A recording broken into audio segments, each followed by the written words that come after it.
আজি আমাৰ এই বিশেষ প্ৰতিবেদনৰ দ্বাৰা জানি লওক কুকুৰে কামুৰিলে কি কি সাৱধানতা অৱলম্বন কৰিব লাগে।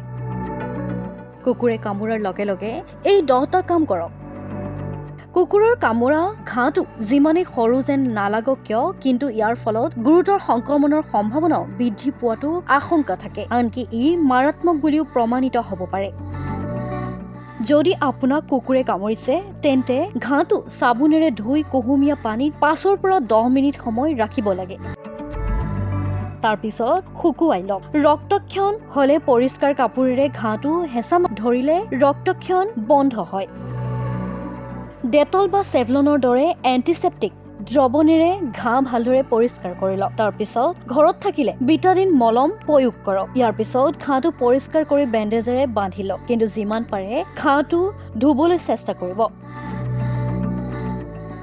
আৰু যিমান পাৰে সোনকালে চিকিৎসকৰ ওচৰলৈ যাওক, যাতে আপোনাৰ ঘাঁটো চিকিৎসকে চাব পাৰে, তাৰ সঠিক চিকিৎসাৰ পৰামৰ্শ দিব পাৰে। ডাক্তৰে আপোনাক টিটানাছ আৰু ৰেবিজৰ টিকা দিব। ৰেবিজৰ সকলো ড'জ ল'বলৈ নাপাহৰিব, নহলে ৰেবিজৰ আশংকা থাকিব।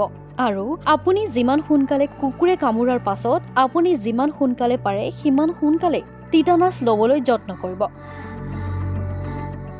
ঘাঁৰ গভীৰতাৰ ওপৰত নিৰ্ভৰ কৰি আপোনাৰ চিকিৎসকে ঘাঁৰ বাবে এণ্টিবায়টিকো দিব পাৰে। কুকুৰে কামুৰিলে ঘাঁৰ পৰা প্ৰায় পুঁজ ওলায়, গতিকে ভালদৰে পৰিষ্কাৰ কৰক। যদি ঘাঁটো গভীৰ হয় তেন্তে দিনটোত কমেও দুবাৰকৈ ঘাঁটো ড্ৰেছিং কৰাটো প্ৰয়োজনীয়, যাতে ঘাঁটো কোনো ধৰণৰ সংক্ৰমণৰ নহয় তাৰ প্ৰতি লক্ষ্য ৰাখিব। যদি ৰক্তক্ষৰণ বন্ধ নহয়, পুঁজৰ লগতে ৰঙা পৰা ফুলি উঠে, বিষ বাঢ়ে বা জ্বৰ হয়, তাৰ পিছত লগে লগে চিকিৎসকৰ সৈতে যোগাযোগ কৰক। কেতিয়াও ঘৰুৱা দৰৱ বা ঘৰুৱা ঔষধ ব্যৱহাৰ নকৰিব। যিমান পাৰে চিকিৎসকৰ সহায় লওক। আজি আমাৰ এই বিশেষ প্ৰতিবেদনৰ দ্বাৰা জানি লওক কুকুৰে কামুৰিলে কি কি সাৱধানতা অৱলম্বন কৰিব লাগে।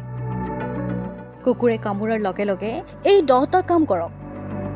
কুকুৰৰ কামোৰা ঘাঁটো যিমানেই সৰু যেন নালাগক কিয়, কিন্তু ইয়াৰ ফলত গুৰুতৰ সংক্ৰমণৰ সম্ভাৱনাও বৃদ্ধি পোৱাটো আশংকা থাকে, আনকি ই মাৰাত্মক বুলিও প্ৰমাণিত হ'ব পাৰে।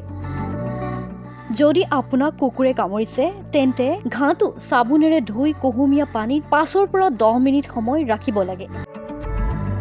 তাৰ পিছত শুকুৱাই লওক। ৰক্তক্ষৰণ হলে পৰিষ্কাৰ কাপোৰেৰে ঘাঁটো হেঁচা ধৰিলে ৰক্তক্ষৰণ বন্ধ হয়। ডেটল বা চেভলনৰ দৰে এণ্টিছেপ্টিক দ্ৰৱণেৰে ঘাঁ ভালদৰে পৰিষ্কাৰ কৰি লওক। তাৰ পিছত ঘৰত থাকিলে বিটাডিন মলম প্ৰয়োগ কৰক। ইয়াৰ পিছত ঘাঁটো পৰিষ্কাৰ কৰি বেণ্ডেজেৰে বান্ধি লওক, কিন্তু যিমান পাৰে ঘাঁটো ধুবলৈ চেষ্টা কৰিব। আৰু যিমান পাৰে সোনকালে চিকিৎসকৰ ওচৰলৈ যাওক, যাতে আপোনাৰ ঘাঁটো চিকিৎসকে চাব পাৰে, তাৰ সঠিক চিকিৎসাৰ পৰামৰ্শ দিব পাৰে। ডাক্তৰে আপোনাক টিটানাছ আৰু ৰেবিজৰ টিকা দিব।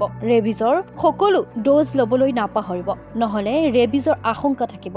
আৰু আপুনি যিমান সোনকালে কুকুৰে কামোৰাৰ পাছত আপুনি যিমান সোনকালে পাৰে সিমান সোনকালে টিটানাছ ল'বলৈ যত্ন কৰিব। ঘাঁৰ গভীৰতাৰ ওপৰত নিৰ্ভৰ কৰি আপোনাৰ চিকিৎসকে ঘাঁৰ বাবে এণ্টিবায়টিকো দিব পাৰে। কুকুৰে কামুৰিলে ঘাঁৰ পৰা প্ৰায় পুঁজ ওলায়, গতিকে ভালদৰে পৰিষ্কাৰ কৰক। যদি ঘাঁটো গভীৰ হয় তেন্তে দিনটোত কমেও দুবাৰকৈ ঘাঁটো ড্ৰেছিং কৰাটো প্ৰয়োজনীয়, যাতে ঘাঁটো কোনো ধৰণৰ সংক্ৰমণৰ নহয় তাৰ প্ৰতি লক্ষ্য ৰাখিব। যদি ৰক্তক্ষৰণ বন্ধ নহয়, পুঁজৰ লগতে ৰঙা পৰা ফুলি উঠে, বিষ বাঢ়ে বা জ্বৰ হয়, তাৰ পিছত লগে লগে চিকিৎসকৰ সৈতে যোগাযোগ কৰক। কেতিয়াও ঘৰুৱা দৰৱ বা ঘৰুৱা ঔষধ ব্যৱহাৰ নকৰিব।